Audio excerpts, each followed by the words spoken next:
Un saludo especial, hermanos, que el Señor les bendiga grandemente. Espero en el Señor que todos se encuentren muy bien.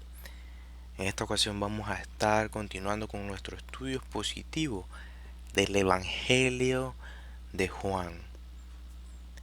Y en esta ocasión en particular nos corresponde un reto muy grande. Vamos a estar estudiando del versículo 40 hasta el verso 53 del capítulo 7, lo cual daría conclusión a todos los versículos del capítulo 7 del Evangelio de Juan. Así que leamos las escrituras en iniciando el capítulo versículo 40 hasta el verso 53. Dice así la palabra de Dios. Entonces, algunos de la multitud, oyendo estas palabras, decían: verdaderamente este es el profeta. Otros decían: este es el Cristo. Pero algunos decían: ¿de Galilea ha de venir el Cristo? ¿No dice la Escritura que del linaje de David y de la aldea de Belén, de donde era David, ha de venir el Cristo? Hubo entonces disensión entre la gente a causa de él, y algunos de ellos querían prenderle, pero ninguno le echó mano. Los alguaciles vinieron a los principales sacerdotes y a los fariseos, y estos le dijeron: ¿por qué no les habéis traído? Los alguaciles respondieron: jamás hombre alguno ha hablado como este hombre. Entonces los fariseos le respondieron: ¿también vosotros habéis sido engañados? ¿Acaso ha creído en él alguno de los gobernantes o de los fariseos? Mas esta gente que no sabe la ley, maldita es. Le dijo Nicodemo, el que vino a él de noche, el cual era uno de ellos: ¿juzga acaso nuestra ley a un hombre si primero no le oye y sabe lo que ha hecho? Respondieron y le dijeron: ¿eres tú también Galileo? Escudriña y ve que de Galilea nunca se ha levantado profeta. Cada uno se fue a su casa. Antes de iniciar con este estudio, tengamos un tiempo de oración. Señor, te damos gracias por esta oportunidad que tú nos das de compartir tu palabra, de compartir tu doctrina, tu enseñanza para con tu pueblo. Te pido en esta ocasión que tú nos bendigas, tú bendigas a cada uno de los hermanos que escucha este sermón y que pueda ser de beneficio espiritual para él, que pueda ser de exhortación, amonestación, edificación para su vida. Señor, asimismo te pido que tú me ayudes a dar el mensaje correctamente y no a dar mis propias ideas o doctrinas de hombres por encima de lo que tú has enseñado. Te pido, Dios, que este tiempo sea de bendición para tu pueblo y asimismo para aquellos que no te conocen aún. Que esta palabra sea la que tú utilices para traerles vida eterna a sus vidas. Te pido esto en el nombre de Jesús. Amén y amén. Entrando en nuestro estudio bíblico, los versículos 40 hasta el verso 53 nos presentan una reacción muy interesante de las multitudes que escucharon a Jesucristo hablar y enseñar en aquel último día de la fiesta de los tabernáculos. Quiero repetirle para ustedes el versículo 37 y 38, en el cual Jesús presenta, habla, se levanta y comunica una verdad en ese día. Dice versículos 37 y 38. En el último y gran día de la fiesta, Jesús se puso en pie y alzó la voz diciendo, si alguno tiene sed, venga a mí y beba. El que cree en mí, como dice la Escritura, de su interior correrán ríos de agua viva.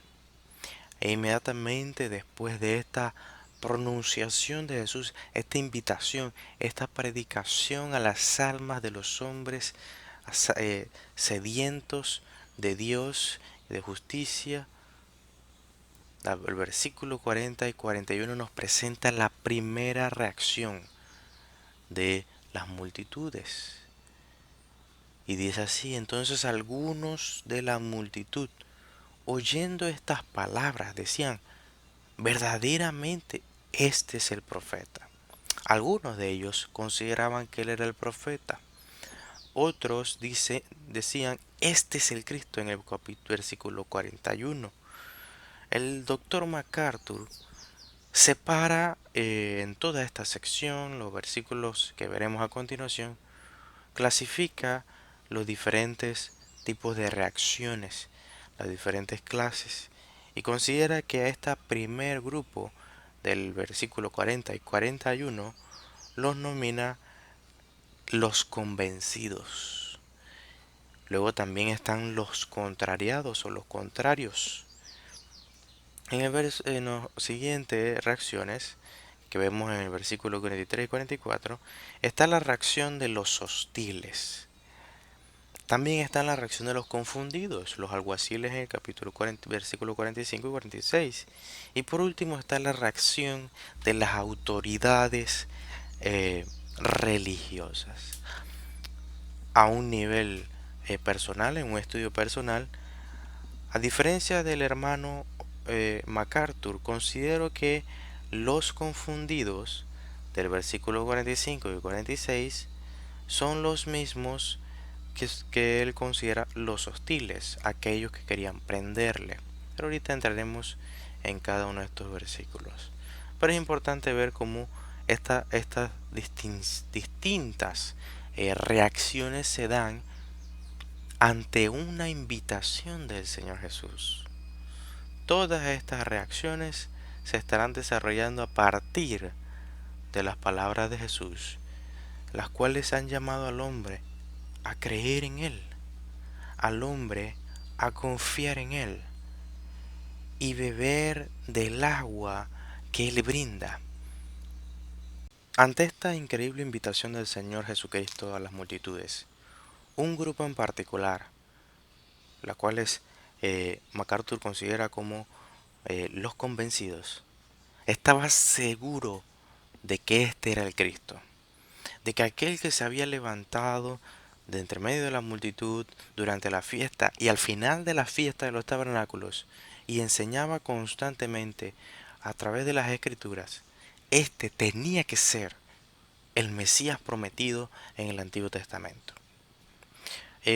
Cuando vemos, hay dos formas o dos tipos de personas en este grupo de los convencidos, y parece ser que también están divididos. Parece ser. Los primeros decían que este era el profeta. Ahora, ¿cuál era el concepto de los judíos acerca del profeta? ¿Era simplemente un profeta más? ¿Un hombre que vendría y solo profetizaría? No. Muchas veces algunos consideraban que esa mención del profeta era aquella venida de Elías, aquel ministerio donde el espíritu de Elías estaría en el que prepararía el camino para la venida del Mesías. Pero esta mención específica en la cual se habla de el profeta, también la vemos en el capítulo 6, versículo 14 y 15, en la cual la multitud que experimentó el milagro de los panes y de los peces, la multiplicación de los panes y los peces, dice lo siguiente. Capítulo 6, versículo 14 y 15, dice así. Aquellos hombres entonces, viendo la señal que Jesús había hecho, dijeron, este verdaderamente es el profeta que había de venir al mundo. Pero entendiendo Jesús que iban a venir para apoderarse de él y hacerle rey, volvió a retirarse al monte él solo. Ahora, notemos que aquí, en el primer versículo 40, la multitud, oyendo las palabras, decían verdaderamente, este es el profeta. Es prácticamente lo mismo, exceptuando una cosa. La multitud en aquel milagro de la multiplicación de los panes y los peces solo veía una cosa, la señal, pero no había puesto atención a las palabras que emergían de sus labios. Su fe, la fe de aquella multitud, era superficial, estaba basada en un interés personal, y es por esto que en vez de someterse al profeta que tendría las palabras de Dios en su boca, lo que hacen es imponerle a la fuerza que él sea el rey. De modo que lo usan a su beneficio, lo utilizan para su beneficio. Pero en cambio, aquí lo primero que notamos es que ellos, oyendo su palabra, oyendo las palabras de él. Ahora, ¿por qué esto es importante? Porque cuando vemos en el capítulo 18 de Deuteronomio, en el cual se encuentra la profecía a Moisés de la venida del profeta, vemos algo muy interesante que haría primeramente el profeta y que el pueblo de Dios tenía que hacer en respuesta. Capítulo 18 de Deuteronomio, versículos 18 y 19.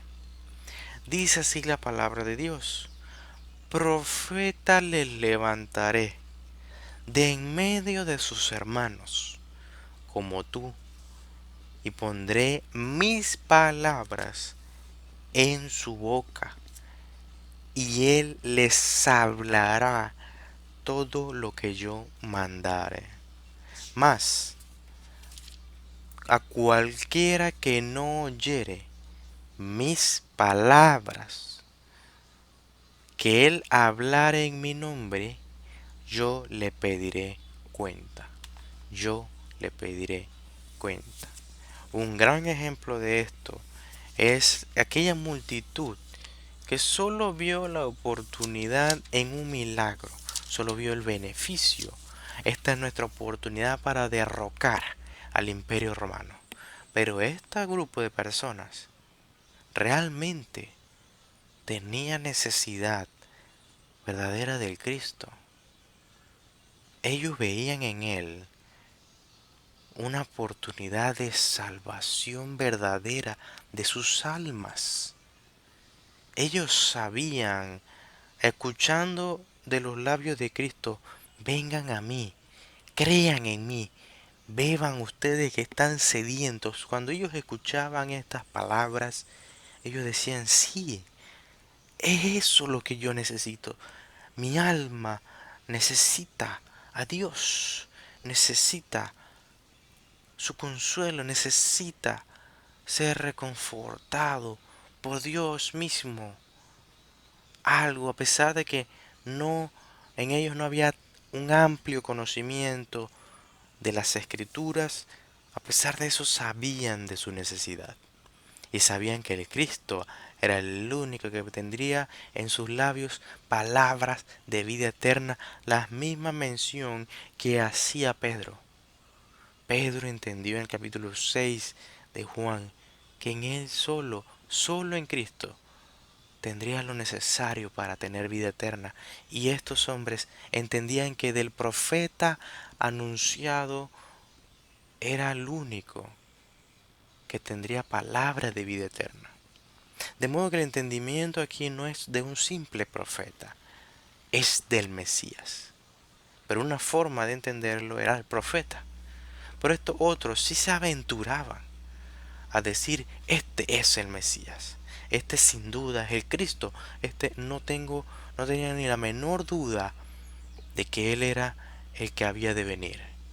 En otras palabras, algunos hacían esta mención en particular de, o esta profecía en particular en el caso de Moisés.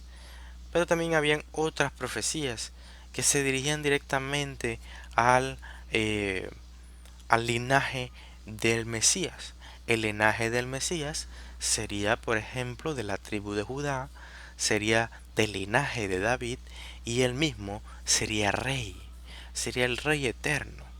Por lo tanto, en el versículo 41, cuando ellos dicen este es el Cristo, ellos están afirmando que Él posee estas características, de que Él es de la tribu de Judá, el cual tendría el cetro perpetuo.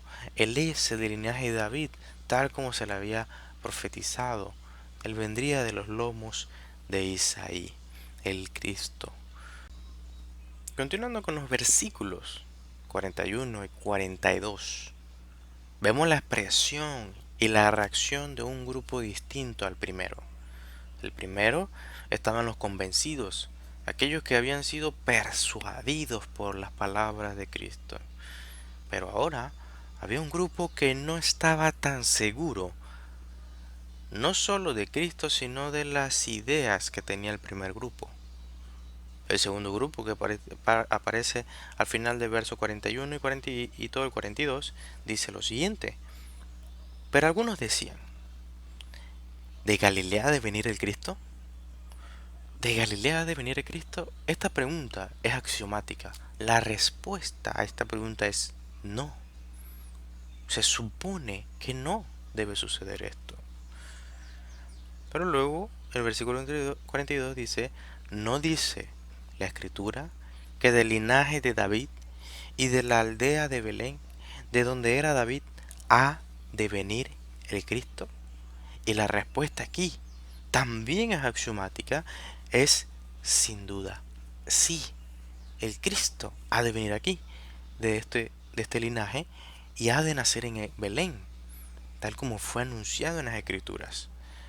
El detalle aquí es, primero que todo, que aquellos que dudan, aquellos que están en contra de la fe, de la seguridad de fe que tienen los primeros, no están equivocados en su idea.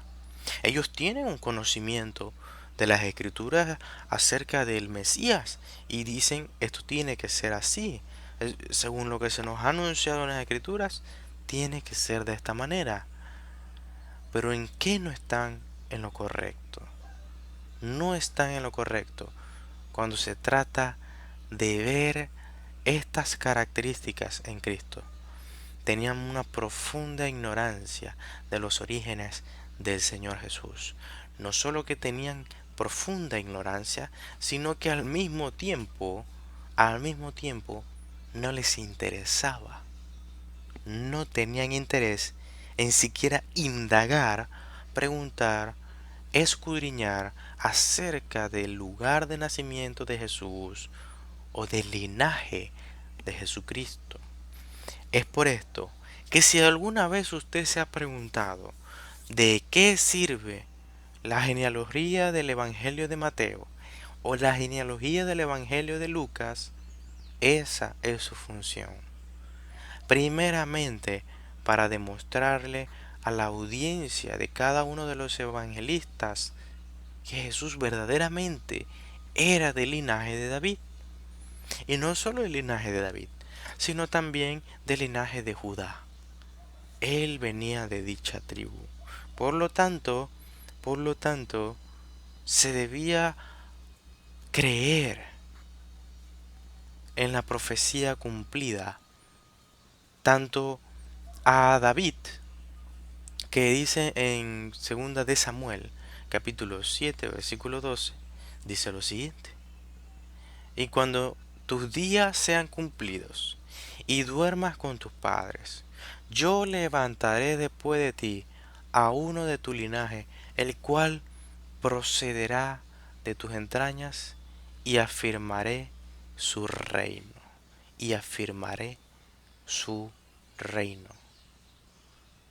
Esto con respecto al hijo de David, que sería, y esta profecía como tal, sería una profecía mesiánica.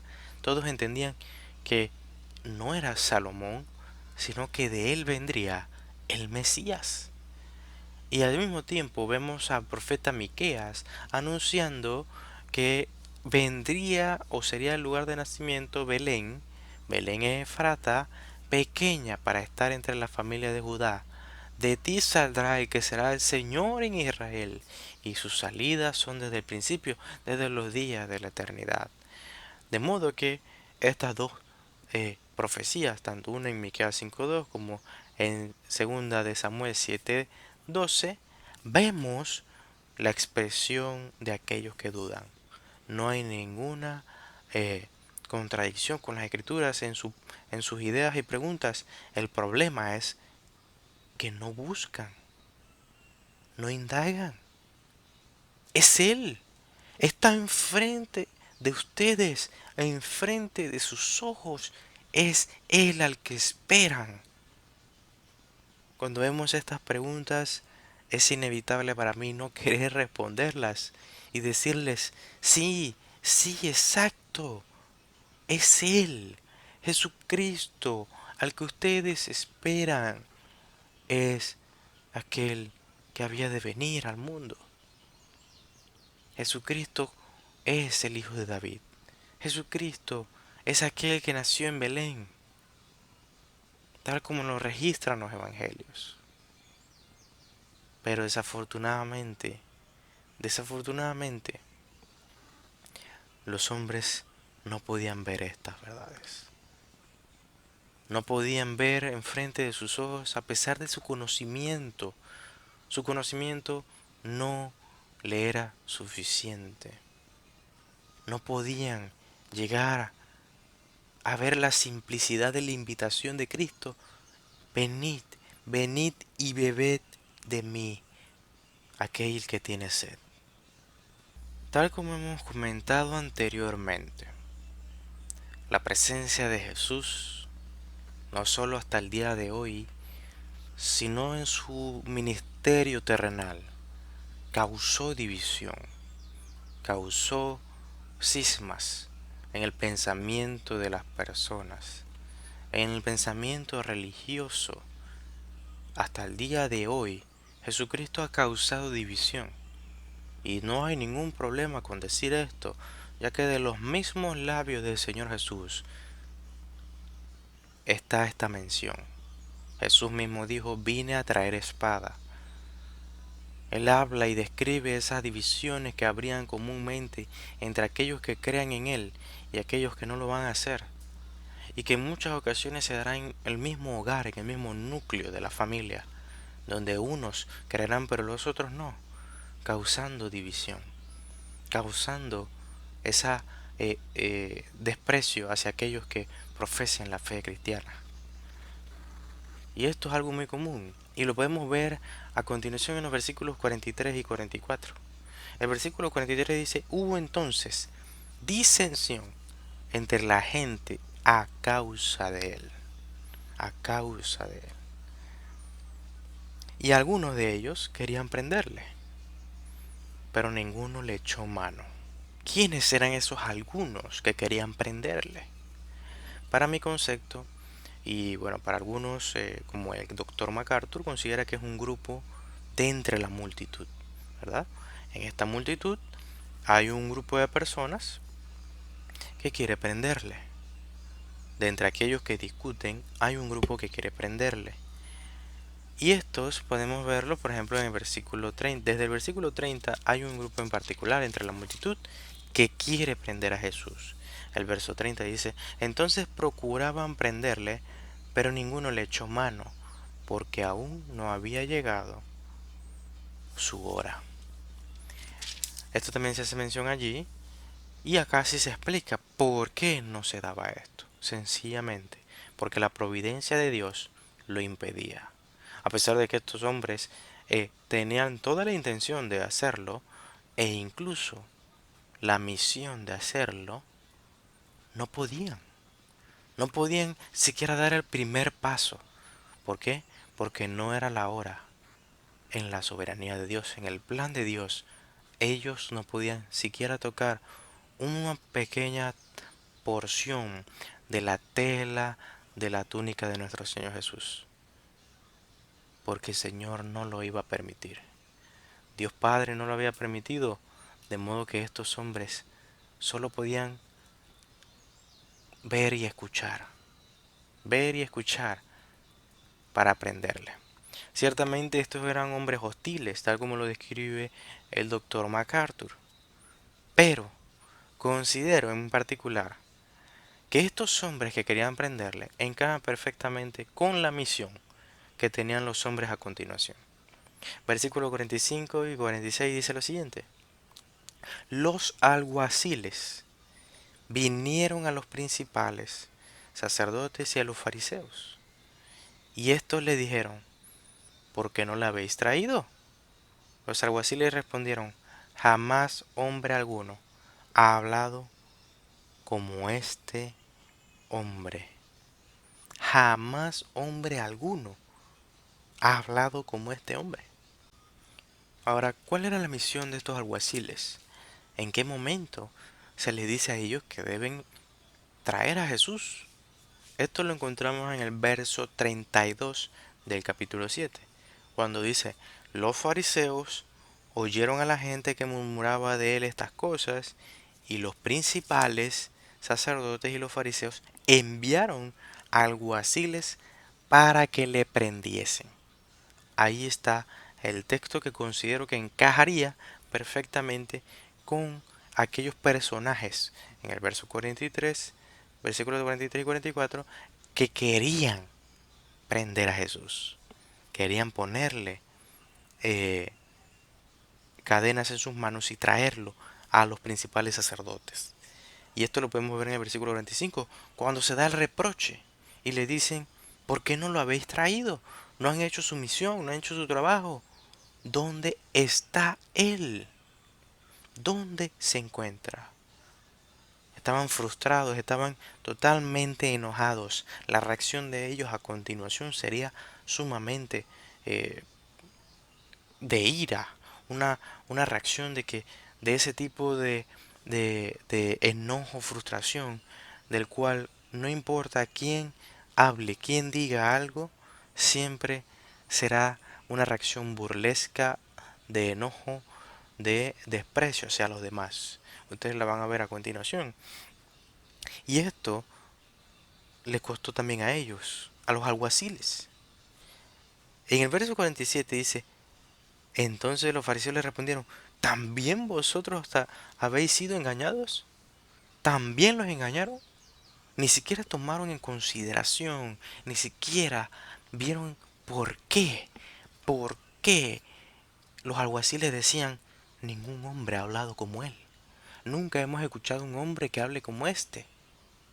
Los alguaciles no le prendieron por el simple hecho de que al escucharle sus corazones fueron movidos. Sus almas fueron conmovidas. Sus palabras eran totalmente diferentes a lo que nunca antes habían escuchado. Nunca habían escuchado a un rabí hablar como éste lo hacía. Hablaba como alguien que tiene autoridad. No como los fariseos y los escribas, sino como alguien que vive lo que predica, vive lo que enseña. Ellos podían ver cada palabra que salía de su boca en cada aspecto de su vida, cada conducta, cada cosa que él hacía, era lo que él enseñaba. Ahora, ya que los fariseos y los principales de sacerdotes no se preguntaron por qué este hombre no hablaba como ningún otro, permítanme darle una ejemplificación, dos ejemplos solamente de por qué creo o que se distinguía sobre el resto. En el Evangelio de Mateo vemos en el capítulo 23 una serie de quejas de parte de nuestro Señor Jesús a los fariseos. Y vemos primeramente en los versículos 3 y 4 la siguiente queja de nuestro Señor Jesús acerca de ellos. Dice lo siguiente: así que, todo lo que os digan que guardéis, guardadlo y hacedlo. Mas no hagáis conforme a sus obras, porque dicen y no hacen, porque atan cargas pesadas y difíciles de llevar y las ponen sobre los hombros de los hombres, pero ellos ni con un dedo quieren moverlas. Hay una gran distinción entre lo que hace Cristo y lo que hacen los fariseos. Cristo vive lo que predica.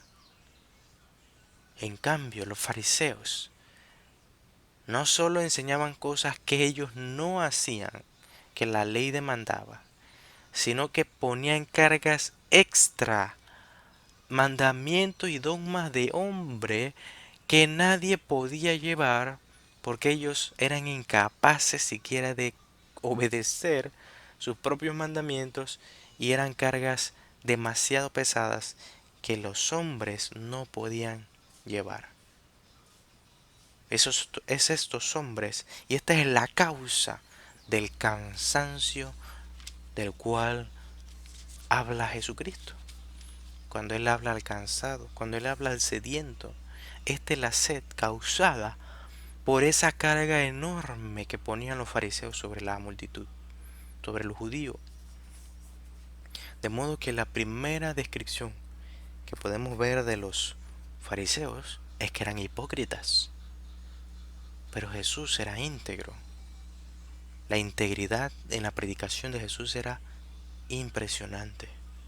Tanto que aquellos que tenían que ponerle preso se les olvidó completamente qué era lo que tenían que hacer en primer lugar. Llegaron a aquel lugar con la intención de ponerle cadenas en sus pies y en sus manos y terminaron cautivados al escucharle. Y otro ejemplo muy interesante es el que viene en los versículos 23 en adelante.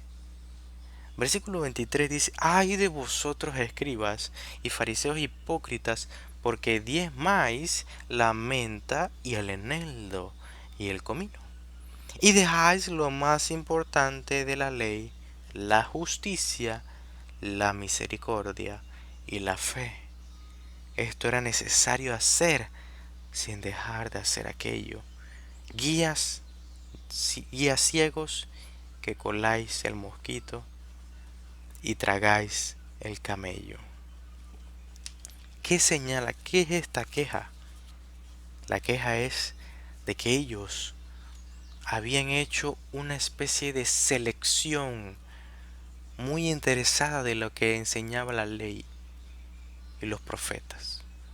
Ellos no hablaban de la gracia, ellos no hablaban de la demanda de fe, de la misericordia de Dios para con los hombres. No, no, no, no. Ellos no hacían esto. Ellos solo hablaban de obras, obras, obras, obras para salvación. Nunca gracia, nunca misericordia, nunca la fe necesaria, la cual es don de Dios. Nunca, nunca estas palabras yacían en los labios de ellos. ¿Y qué es lo que dice Cristo? Cristo dice: si alguno tiene sed, venga a mí y beba. En otra ocasión dice: si alguno está cansado, alguno que está cansado, venga a mí, que yo le daré descanso. Yo le daré descanso. Estas eran las palabras llenas de gracia, no solo verdad, de gracia y amor que salían de sus labios. Y por esto Jesús se caracterizaba con palabras de gracia y misericordia, mientras que las palabras de los fariseos eran legalismo, puro legalismo. Y por esto los hombres vinieron a los principales fariseos y dijeron: jamás hombre alguno ha hablado como este hombre. Nunca he escuchado un sermón como lo que he escuchado hace un momento, hace unas horas. Es impresionante. No sabíamos que algo así podía ocurrir. J.C. Riley hace una excelente descripción de lo que sería la predicación de Cristo, de las características propias de su enseñanza. Dice así, y cito, a menudo contienen verdades insondables, pero frecuentemente contienen cosas tan sencillas que hasta un niño puede entenderlas. Son valientes y francos al censurar los pecados eclesiásticos y nacionales, y sin embargo, son sabios y discretos y nunca ofenden innecesariamente. Son fieles y directos en sus advertencias y no obstante, tiernos y afectuosos en sus invitaciones. En vista de la conjunción de fuerza y sencillez, de valentía y prudencia, de fidelidad y ternura, bien podemos decir, jamás hombre alguno ha hablado como este hombre. Y finalmente hemos llegado a la última reacción de un grupo en particular. Estos son los líderes religiosos. Ahora esta reacción tiene un asterisco. Un asterisco porque uno de los líderes religiosos que se menciona aquí como con nombre propio, tiene una intervención interesante en esta enseñanza, en esta descripción de los eventos del apóstol Juan. Pero antes de eso, veamos la respuesta de los líderes religiosos a las palabras de los alguaciles y también la descripción que tienen ellos acerca del pueblo. Leamos las escrituras en el verso 47, donde dicen, y entonces los fariseos le respondieron, ¿también vosotros habéis sido engañados? ¿Engañados? Versículo 48, ¿acaso ha creído en él alguno de los gobernantes o de los fariseos? Mas esta gente que no sabe la ley, maldita es, maldita es. Desde el versículo 47, los principales sacerdotes y fariseos se refieren a los alguaciles como hombres engañados, como hombres tontos que han sido manipulados por el falso profeta. Ellos no toman en cuenta lo que ellos han visto. Ellos no toman en cuenta lo que los alguaciles han escuchado. Ellos simple y llanamente hacen ver todo su prejuicio contra ellos.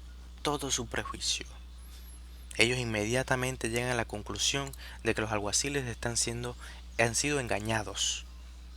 De que ellos no tienen capacidad para pensar por sí mismos, que ellos no tienen la capacidad de entender que ellos han sido simplemente engañados.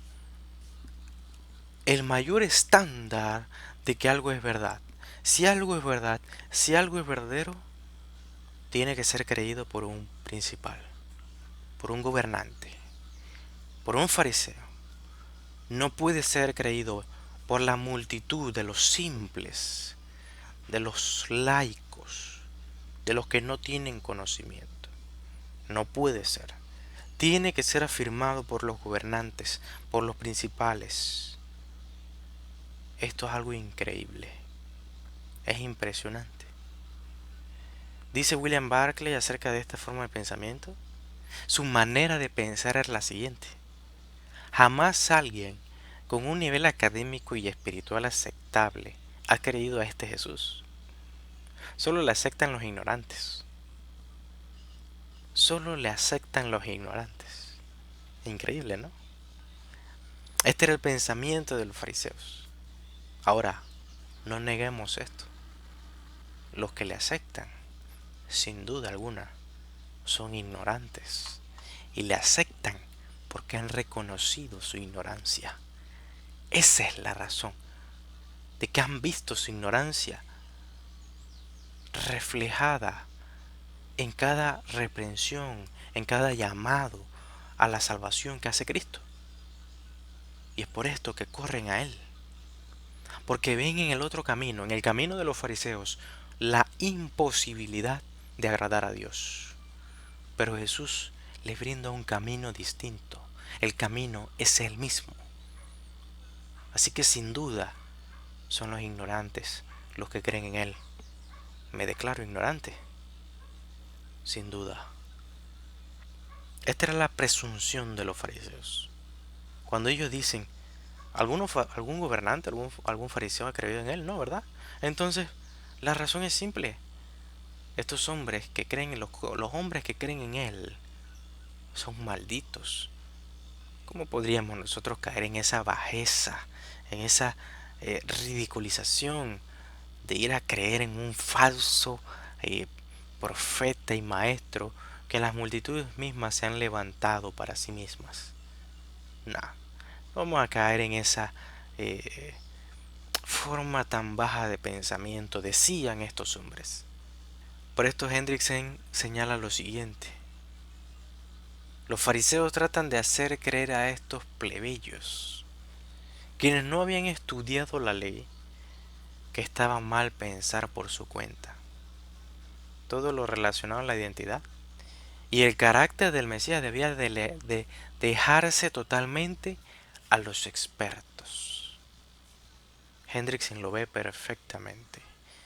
Él ve que las intenciones y las palabras de los fariseos querían decir, mira, ¿sabes qué? ¿Sabes qué? No es lo que ellos dicen. No es que todo el mundo crea. Los alguaciles llegaron y decían, oye, este hombre es impresionante en su predicación. Y los fariseos le contestan, mira, te han engañado. No has podido ver la obviedad de sus mentiras, de las mentiras del Mesías. Y si tú te vas tras la corriente de la multitud y no crees a los expertos, lo que sabemos de la ley, lo que hemos estudiado con amplitud, las Sagradas Escrituras, pues ciertamente serás engañado. Tal como lo mencionamos anteriormente. No hay mayor, la enseñanza más característica de falsos maestros que el presuponer de que tú eres incapaz de conocer la verdad por ti mismo, de que tú no puedes abrir la Biblia y ver la abundante riqueza de las Escrituras, de las abundantes enseñanzas de Cristo por ti mismo. Este pensamiento es falso y siempre ha estado en la mente de los falsos maestros. Si usted no lo cree, busque el pensamiento de la Iglesia Católica Romana antes de la Reforma e incluso posteriormente a la Reforma. En la Contrarreforma se quería validar y se luchaba por el hecho de que los laicos no obtuvieran las Sagradas Escrituras en su lenguaje original. Porque el pensamiento que existía era que los laicos no podían entender las escrituras, no había manera de que ellos lo pudieran entender y que solamente el magisterio y el papa podían interpretarlas correctamente, nadie más, nadie más. Por esto los reformadores buscaron por todos los medios de traducir las escrituras del latín a los idiomas nativos de cada uno, español, inglés, alemán, y dejar de solamente escuchar el idioma latín y escucharlo en su propio idioma. Y esto trajo una gran revolución, que fue la Reforma. Era colocar la palabra de Dios en lo más alto y a la disposición de todos los hombres. Ciertamente el judío de esta época tenía conocimiento, aún los plebeyos, los más pobres, tenían conocimiento de las Sagradas Escrituras, sin duda. Esto iba más allá del acceso a las Escrituras, sino también el hecho de haber sido enseñados tal como la ley lo demandaba en las Sagradas Escrituras. Pero, los fariseos se adjudicaban la autoridad de interpretar correctamente. Y si alguien decía algo contrario a ellos, era un pagano. Ahora, En el versículo 50 se da algo sumamente curioso, sumamente impresionante a la misma vez. En el verso 50 emerge la figura de un hombre llamado Nicodemo, uno, uno de los miembros del Sanedrín. Dice, les dijo Nicodemo, el que vino a él de noche. Él se refiere a Jesús, el cual era uno de ellos. Y la pregunta aquí es, ¿cuándo sucedió esto? Para entender un poco más de esto, busque el capítulo 3 de Juan y léalo completamente. No voy a entrar en ese versículo, ya lo hemos enseñado y mencionado anteriormente, pero si usted quiere saber y no ha visto esto antes, Nicodemo aparece por primera vez en Juan capítulo 3. Y Juan hace esa referencia.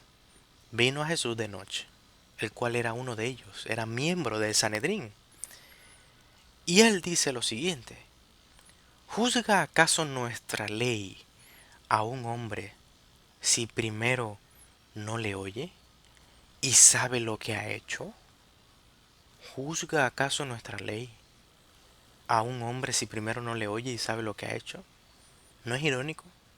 ¿No es irónico que hay dos cosas que se mencionan por parte de los fariseos de forma irascible, frustrados, me imagino haciendo aspavientos, gritando de forma burlesca, diciendo, por ejemplo, más esta gente que no sabe la ley, esta gente no sabe la ley, es maldita.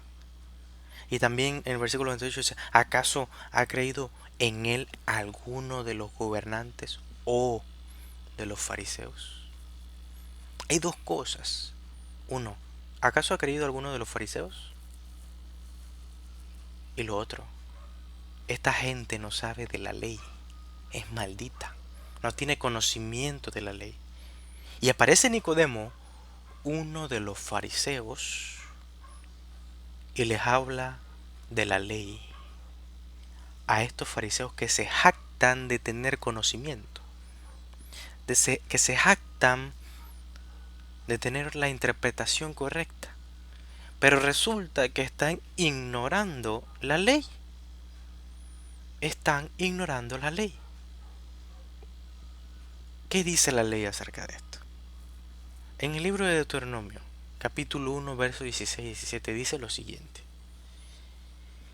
Y entonces, mande a vuestros jueces, diciendo, oíd entre vuestros hermanos y juzgad justamente entre el hombre y su hermano y el extranjero.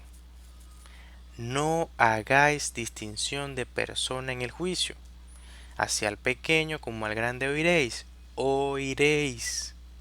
No tendrás temor de ninguno porque el juicio es de Dios. Y la causa que os fuere difícil traeráis a mí y yo la oiré. El mismo Moisés decía, debo escuchar la problemática, la disputa. Tengo que escuchar, tengo que ver, tengo que conocer, tengo que dejar que los acusados, los que son partícipes del problema, hablen para entonces emitir un juicio. Pero ¿qué están haciendo los fariseos aquí? Están emitiendo un juicio sin haber escuchado absolutamente nada, sin haberle visto, sin haberle escuchado, sin haber tenido un trato directo con él. Simple y llanamente lo condenan sin ningún motivo. Y Nicodemo tiene toda la razón. De forma sin comprometerse, sin ser una especie de reclamo directo, sino más bien una pregunta aparentemente reflexiva, él le deja ver a los fariseos que están totalmente equivocados en dos sentidos. Uno, que sí, algunos de los gobernantes y fariseos hemos creído. Hemos creído en él. El capítulo 12 hace mención de un grupo de fariseos y de gobernantes que habían creído en el Señor Jesús, pero por causa del mismo poder que tenían el Sanedrín, tenían temor a ser expulsados de las sinagogas. Y esto no simplemente era dejar de participar de eh, lo que era la liturgia en las sinagogas. No, no, no. Esto implicaba mucho más. Implicaba el no recibir apoyo económico. Implicaba el ser totalmente ajeno a su nación. Eran totalmente expulsados de su propia identidad. Ellos dejaban de ser reconocidos como judíos. Y este sería el caso de Nicodemo. Aunque no se registra en las escrituras, se cree que Nicodemo sería un hombre que en el futuro su fe crecería a tal punto de que sería expulsado de las sinagogas y que en un punto llegaría a incluso morir de hambre. Morir de hambre juntamente con su familia debido a que al no ser más parte del Sanedrín, a no ser más parte de, de su profesión como tal, pues no tendría lo necesario para subsistir. Se cree que él moriría por causa de su fe, la cual reconocería a Cristo como el Mesías que había venido. Pero en este momento, su fe parece tenue, su fe en Cristo parece corta, poca, pero en esta ocasión es más que suficiente para nuestra enseñanza, para lo que queremos enseñar hoy. Esta intervención de Nicodemo marca un antes y un después en la vida de él. Porque, ¿cuál fue la respuesta de los fariseos? ¿Le respondieron con la ley? ¿Le respondieron con eh, firmeza en las escrituras? No. Otra vez se equivocaron al responderle en las Sagradas Escrituras, ya que dicen, ¿eres tú también Galileo? Cuando ellos quieren decir que eres Galileo, no les está diciendo que él es de origen de Galilea. No. Ellos le están diciendo, ¿eres tú también maldito? ¿Eres tú también ignorante? Eso es lo que le están diciendo. ¿Eres tú también ignorante de la ley? Y aquellos que juzgan de ignorantes cometen un error garrafal. Y dice, escudriña y ve que de Galilea nunca se ha levantado profeta. Nunca, nunca se ha levantado ningún profeta de esta región. ¿Cómo se te ocurre pensar que este hombre siquiera merece juicio? Pues es que no se puede. Él no puede ser el Mesías. Simplemente no se puede. ¿Por qué? Porque nunca, ni siquiera un solo profeta ha nacido, ha emergido de este lugar. Nunca. Ahora la pregunta es, ¿eso es cierto? ¿Lo que dicen los fariseos es cierto? Ningún profeta es de origen de la región de Galilea. La respuesta es que no, no es cierto. De forma increíble, estos hombres en su expulsión de emociones y verborrea terminan cometiendo errores demasiado obvios. Porque en la tradición judía se entiende que hombres como Oseas y Naúm provenían de la región de Capernaum, aunque esto no es seguro. Se entiende que ellos venían de aquel lugar. Pero no solo eso. En el testimonio bíblico, específicamente en Segunda de Reyes capítulo 14 versículo 25, se nos dice lo siguiente, y cito las escrituras.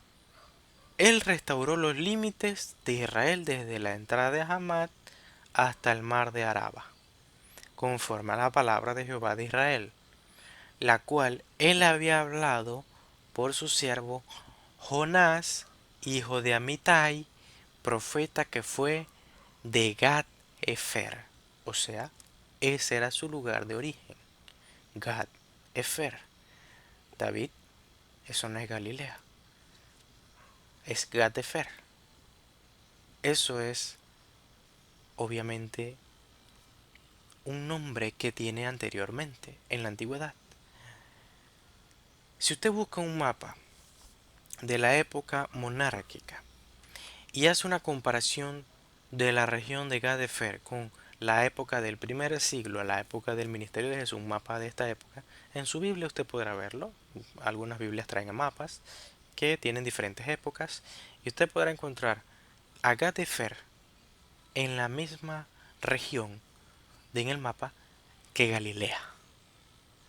Gadefer se encontraba alrededor de 25 o 27 kilómetros del mar de Galilea.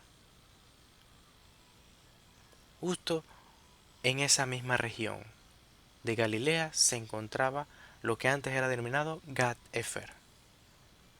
De modo que Jonás, que provenía de esta región, era de la región de Galilea, al norte de Israel, al norte. E increíblemente, estos fariseos cometen el error de pensar de que ningún profeta ha emergido de esta región.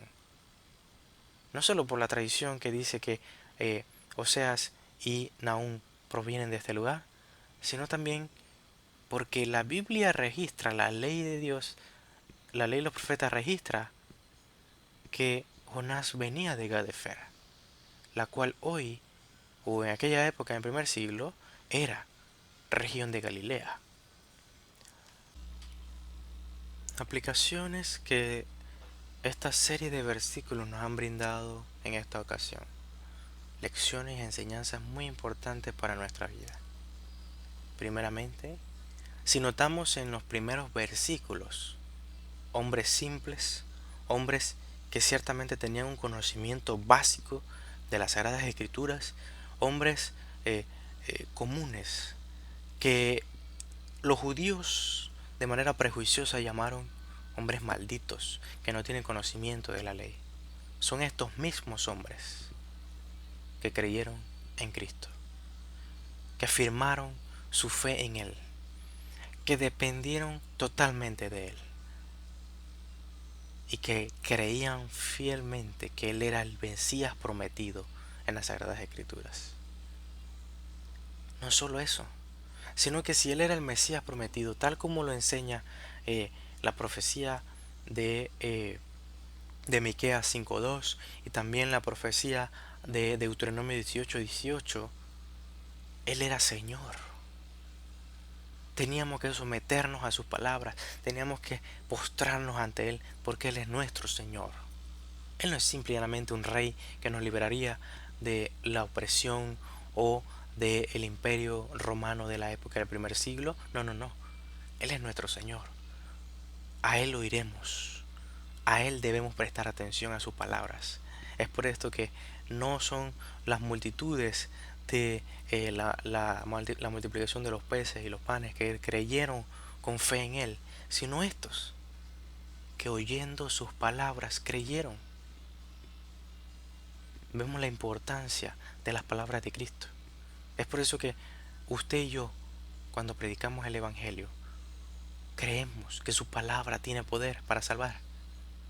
E incluso más que cualquier milagro, que caiga fuego del cielo, esto no salvará a las multitudes, sino su palabra, su palabra.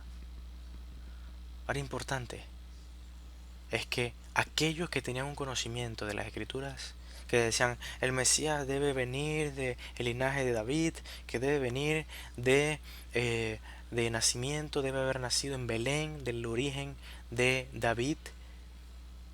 Este conocimiento no sirvió de nada.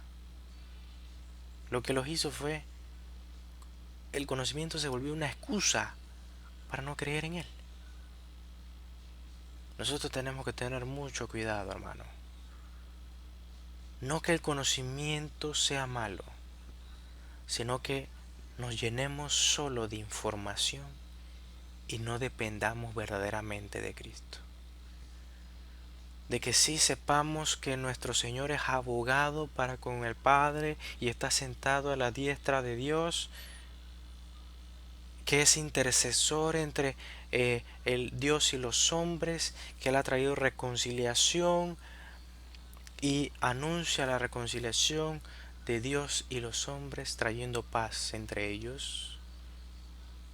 Usted sepa todo eso, pero cada día que pasa, usted no hinca sus rodillas y confiesa sus pecados, luchando para mortificar cada uno de sus pecados, luchando contra la tentación, diciéndole al Señor: dependo de ti, confío en ti, venceré el pecado conforme a tu palabra y conforme a tu poder en mí.